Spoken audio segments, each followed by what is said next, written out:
We are back with Dr. Pallavi Reddy, a sleep medicine specialist with Cone Health LeBauer Pulmonary Care in Burlington. All right, so what happens when we just cannot fall asleep? What do we do? Do we get out of the bed? Do we read a book? What do we do?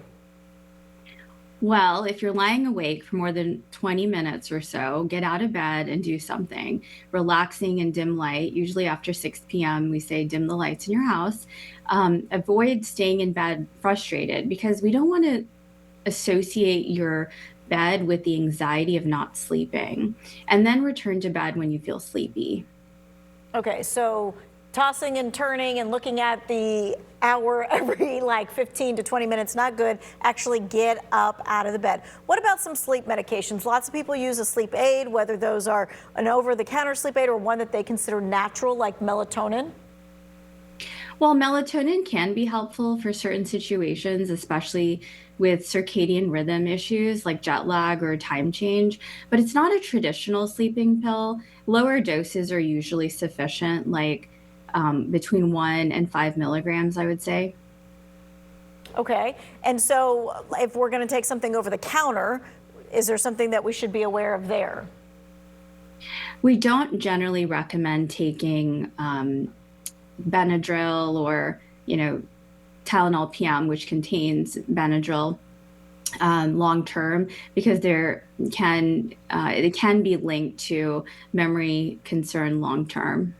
Okay, so many people are on GLP-1s right now. Do they help with sleep? Do they impair sleep? How does that impact? Well, what's exciting is that Zepbound, also known as tirzepatide, is now approved to treat obstructive sleep apnea in adults with obesity. It's the first medication approved specifically for this condition, and it helps by working on weight loss and reducing the severity of sleep apnea. And it's important to understand that patients still need a proper diagnosis and evaluation by a sleep specialist. And CPAP therapy remains gold standard for treatment of sleep apnea in most patients. Okay, maybe we're not all the way there yet. Are there some alternative strategies without medication to help us go to sleep? Cognitive behavioral therapy, just working on your sleep routine, your consistent wind down where you're flipping through a magazine, reading something, taking a warm bath. Okay.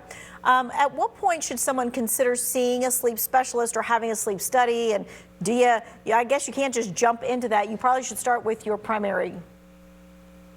Yes, well, if someone has loud snoring, excessive daytime sleepiness, pauses in their breathing, or chronic insomnia, they should absolutely be evaluated. Sleep disorders are very treatable, and getting help can truly be life-changing.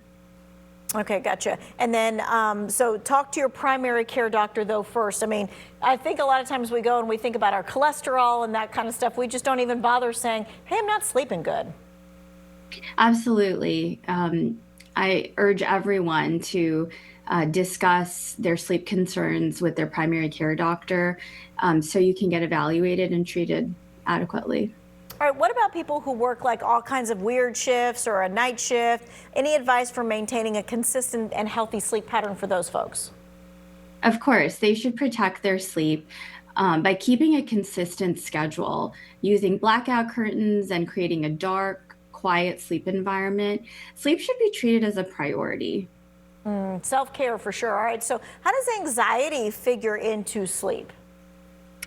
Well, when you're having ruminating thoughts at night and you're laying in bed and anxious about other things going on in your life, you start associating your bed with just anxiety. And your brain is confused. Is it laying in bed just being anxious, or is it linked to, your quiet, calm environment where you're supposed to go to sleep? So if you are suffering from anxiety, I definitely urge you to speak with your primary care doctor and treat that underlying problem. Okay, we've got about a minute or so left. Maybe what's the biggest myth about sleep that people still believe but they should not? Sleep is for the weak. So sleep should be treated as a priority, like I said earlier, and in the olden days, people thought that when you work, there's no time for sleep. But that is beyond false. You are doing damage to your health by prioritizing work or just watching your favorite show at night. So really prioritizing that 7 to 8 hours of sleep is doing wonders for your health.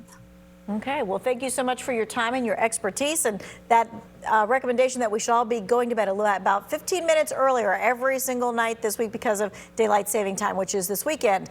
Speaking of which, we're going to take a look at the forecast because that means a later sunset, I hope, Tim.